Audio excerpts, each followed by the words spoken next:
In question number 4, there is a concept that is related to question number 5. तो अगर आप लोग question number 5 बहुत अच्छे से समझ लेंगे तो question number 4 बहुत easy है, वो आपके लिए self assessment होगी.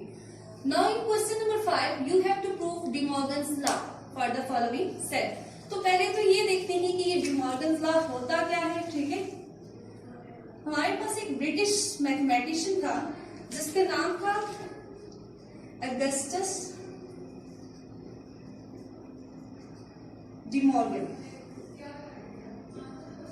ये उस ब्रिटिश मैथमेटिशियन का नाम था. उसने इस पे बहुत काम किया और उसी के नाम पे इस लॉ का नाम भी रखा गया, that is D Morgan's law. ये लॉ आपके पास 3 बेसिक ऑपरेशंस जो हैं उनके बारे में हम इसको स्टडी करते हैं कि कैसे वो 3 बेसिक ऑपरेशंस रिलेट होते हैं. First is union, second is intersection and the third is complement. So union और इंटरसेक्शन के बारे में तो आप लोग पहले ही बहुत डिटेल से पढ़ चुके हैं कि यूनियन क्या होता है. जब भी आप 2 सेट्स का यूनियन लेते हैं आप उनको कंबाइन करते हैं बट रेपिटेटिव एलिमेंट नहीं लिखते. In intersection you have to take just common, यानी ऐसे एलिमेंट्स आपने आंसर में लिखे होते हैं जो दोनों सेट्स के अंदर होते हैं. अब कॉम्प्लीमेंट आपके पास एक न्यू टर्म है. कॉम्प्लीमेंट को हम रिप्रेजेंट करते हैं A-C-R-A बार. ये दोनों इसकी रिप्रेजेंटेशन से अगर इस तरह लिखा हो तो इसका मतलब है कि आपने A का कॉम्प्लीमेंट लेना. अब इसका क्या मतलब होता है कॉम्प्लीमेंट? कॉम्प्लीमेंट मीन आपको इससे किसी यूनिवर्सल सेट से माइनस करना होता है. मैं इसे एक वेन डायग्राम से आप लोगों को क्लियर करती हूँ. Suppose we have a universal set and a set A. ठीक है, सो अगर मुझे इस कंडीशन में अगर मुझे ए कॉम्प्लीमेंट लेना हो तो इसका क्या मतलब है? ए कॉम्प्लीमेंट का मतलब होता है इस बड़े सेट से यानी यूनिवर्सल सेट में से आपको ये वाला पोर्शन यानी जो सेट ए का एरिया है इसको माइनस कर देना, यानी u माइनस ए. तो अगर आप इस u में से ए वाला पोर्शन माइनस कर दें तो आपके पास रिजल्टिंग आंसर क्या होगा? इस a को छोड़ के बाकी सारे का सारा पोर्शन आपके पास एज अ आंसर होगा. ठीक है, सो आपने यूनिवर्सल सेट में से कोई ना कोई यूनिवर्सल सेट आपको उस क्वेश्चन के अंदर गिवन होगा, उसमें से आपने इस सेट को जिस चीज में भी कॉम्प्लीमेंट है उस चीज को आपने माइनस कर देना है. तो अब आपके पास 2 डी मॉर्गन लॉ है.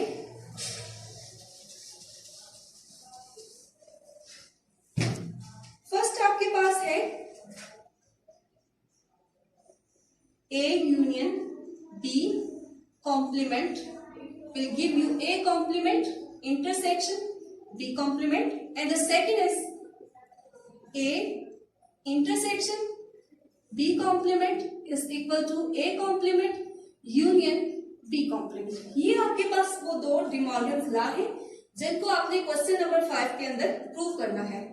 Now coming to question number 5. Question number 5 अब तक आपने जितने भी क्वेश्चन किए हैं उनसे थोड़ा सा डिफरेंट है. और वो डिफरेंट क्या है कि इसकी जो रिप्रेजेंटेशन दी गई है प्रीवियस सेट्स के अंदर अगर आप देखें तो वो आपके पास एलिमेंट्स थे. ठीक है, अब ये आपके पास एलिमेंट्स की फॉर्म में नहीं है. फर्स्ट सेट हमारे पास जो है वो यूनिवर्सल सेट, उसके एलिमेंट्स कुछ इस तरह के हैं. x बिलोंग कर रहा है होल नंबर से, एंड अब होल नंबर से तो बिलोंग कर रहा है, उसने हमें कुछ लिमिट भी बताई है कि कहां से कहां तक है.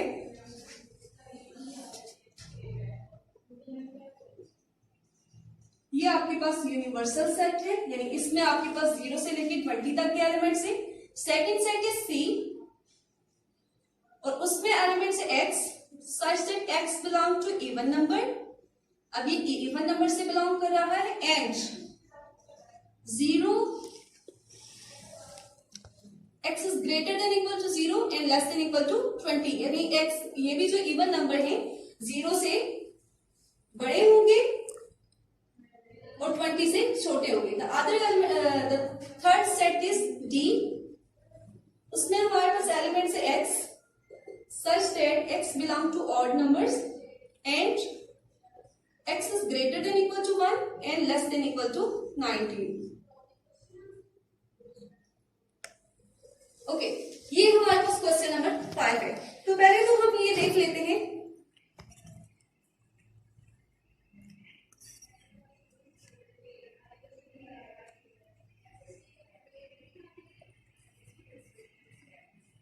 पहले हम इन सेट्स को देख लेते हैं कि इन सेट्स में किस तरह के एलिमेंट्स आते हैं।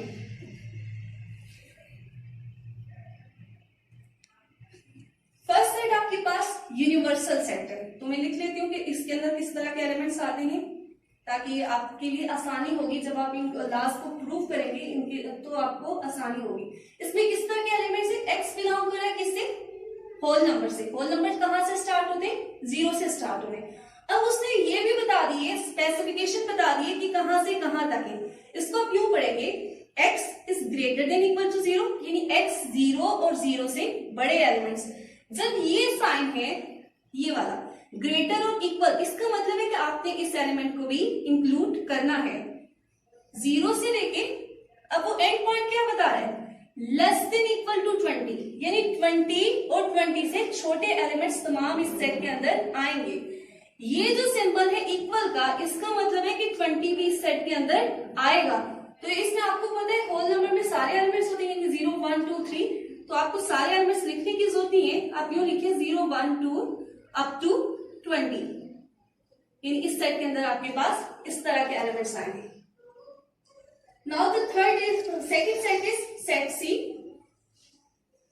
सेट सी में वो आपको क्या कह रहे हैं कि x belong to even number. आपके पास इवन नंबर का सेट है और फिर उसमें कुछ स्पेसिफिकेशंस भी हैं। क्या है कि x is greater than equal to 0, यानी x 0 और 0 से बड़े होने चाहिए, and less than equal to 20 और 20 से छोटे, यानी 0 भी आपने इंक्लूड करना है और 20 को भी इंक्लूड करना है। और है किस तरह का? इवन नंबर्स का सेट।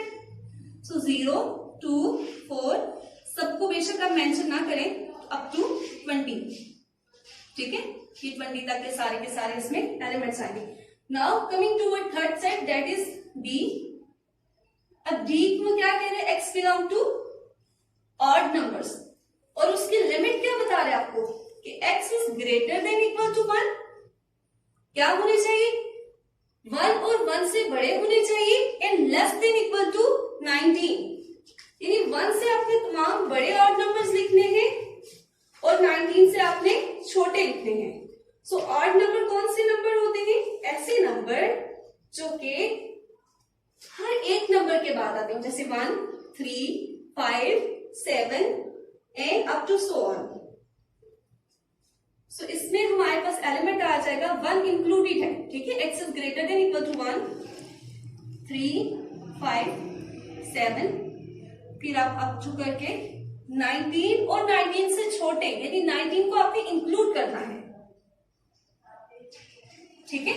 सो ये आपके तीनों के तीनों सेट्स लिख लिए हैं कि किस तरह के इसमें एलिमेंट आएंगे। सो इस क्वेश्चन के मुताबिक अगर आप इन डी मॉर्गन लॉ को लिखना शुरू करें तो आप कैसे लिखेंगे? यहाँ आपने देखा कि आपके पास ए कोई सेट है और बी सेट है, जिसके मुताबिक आपने ये डी मॉर्गन लॉ लिखा था। लेकिन इस क्वेश्चन में आपके पास किस तरह के दो सेट हैं? एक तो यूनिवर्सल सेट है, सेकंड सेट आपके पास सी और डी है। तो इस सेट को इन सेट्स के मुताबिक, इस लॉ को इन सेट्स के मुताबिक लिखें तो क्या बनेगा? फर्स्ट आपके पास बनेगा सी यूनियन डी का complement, C complement intersection D complement, और सेकंड पार्ट आपके पास जो ये वाला है ए इंटरसेक्शन बी कॉम्प्लीमेंट, वो क्या बन जाएगा? C intersection D complement will give you C complement union D complement। यानी क्या डिफरेंस है? सिर्फ सेट्स का डिफरेंस है। वहां जो मैंने चीज डिफाइन की थी वो सेट ए और बी के मुताबिक थी, और यहाँ जो मैंने डिफाइन किया है वो इस क्वेश्चन के मुताबिक, इस क्वेश्चन में यूज होने वाले जो सेट्स हैं उनकी नोटेशन के मुताबिक है, that is C and D. So let's start with part 1, और पार्ट 1 है आपके पास सी यूनियन डी का whole complement will give you C complement intersection D complement. So left hand side पहले सॉल्व करेंगे।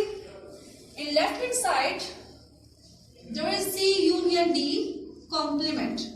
अब इस कॉम्प्लीमेंट का क्या मतलब है? कॉम्प्लीमेंट का मतलब है कि आपने यूनिवर्सल सेट में से जिस भी चीज पे कॉम्प्लीमेंट है, यानी कॉम्प्लीमेंट जिस भी चीज पे है उसे माइनस कर देना है। तो यहाँ किस चीज पे कॉम्प्लीमेंट है? C यूनियन D पे। तो आपने यूनिवर्सल सेट में से इसको माइनस कर देना है। अपनी आसानी के लिए हम इस C यूनियन D को सेपरेटली सॉल्व कर लेते हैं, और फिर जब इसका सॉल्यूशन आ जाएगा तो उसको यूनिवर्सल सेट से माइनस कर देंगे। सो सी सेट में मेरे पास जो एलिमेंट्स है वो इवन नंबर है जो 0 से स्टार्ट हो रहे और एंड 20 पे हो रहे। 0 to 4 and up to 20 then union. और उसके बाद सेट डी है। सेट डी में मेरे पास किस तरह के एलिमेंट्स है? ऑड नंबर से जो स्टार्ट हो रहे हैं 1 से और एंड हो रहे 19 से, 19 पे।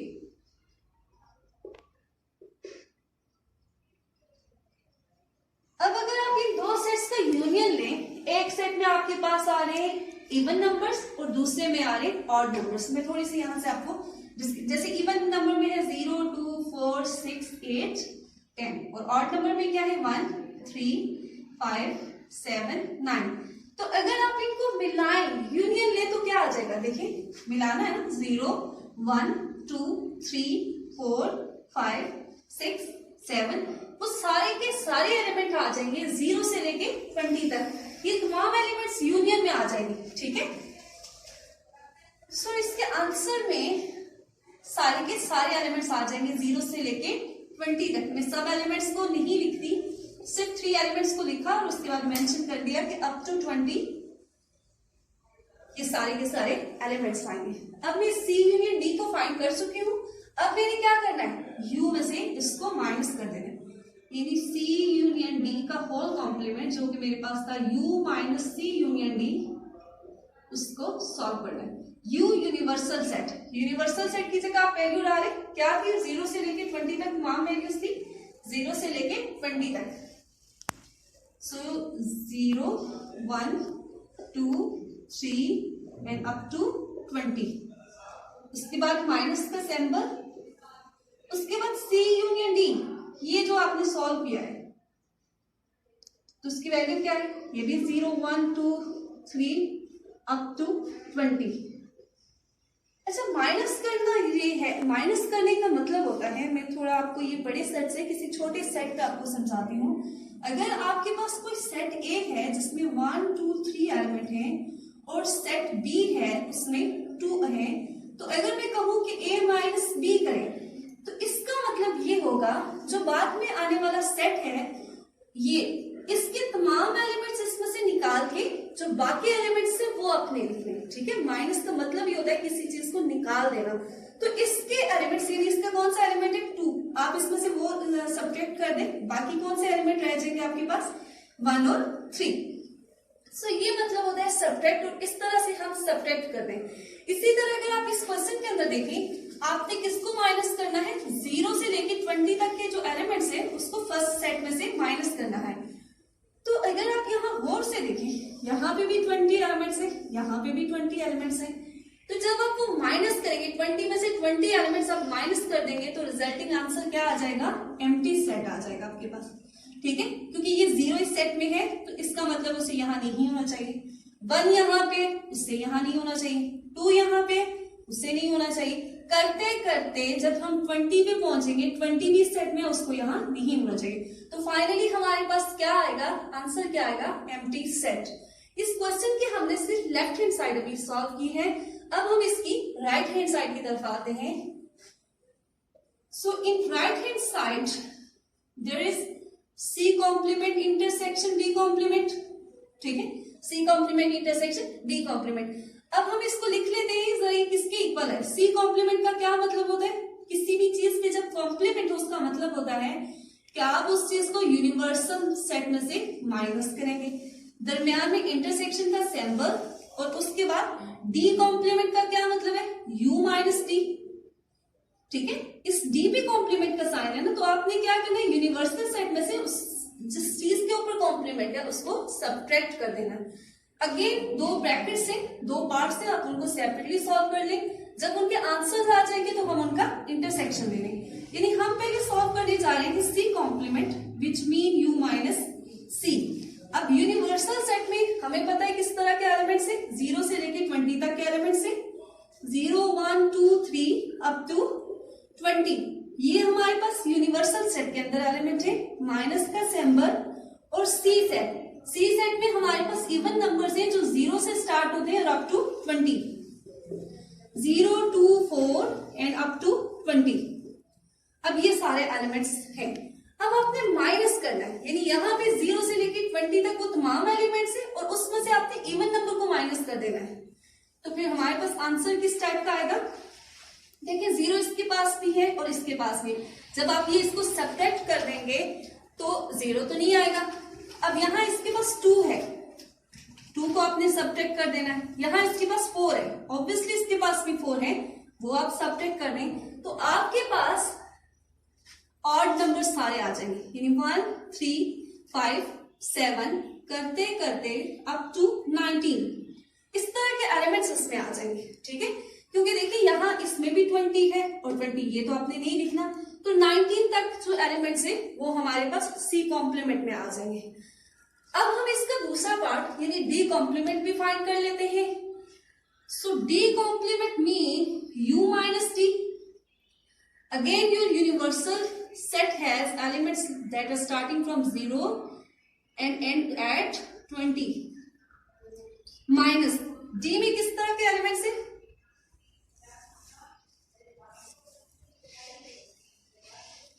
डी सेट में हमारे पास किस तरह के एलिमेंट्स हैं? डी में हमारे पास ऑड नंबर्स हैं जो कि 1 से स्टार्ट हो रहे हैं और 19 पे एंड हो रहे हैं।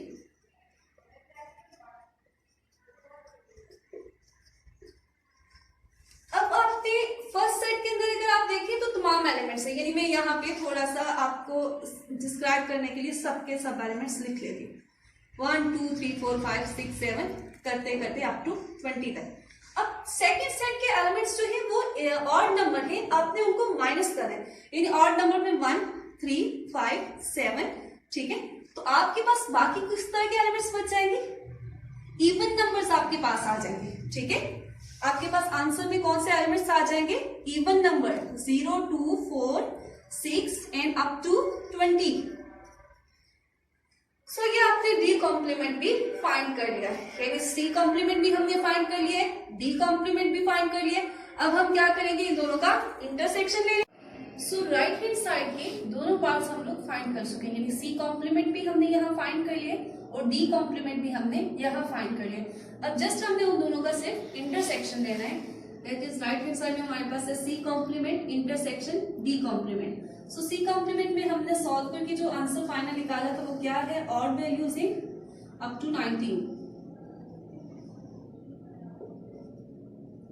उसके बाद इंटरसेक्शन का सिंबल और डी कॉम्प्लीमेंट। अब डी कॉम्प्लीमेंट में देखिए किस तरह की वैल्यूज आ रही है, इवन नंबर है और अप टू 20 है।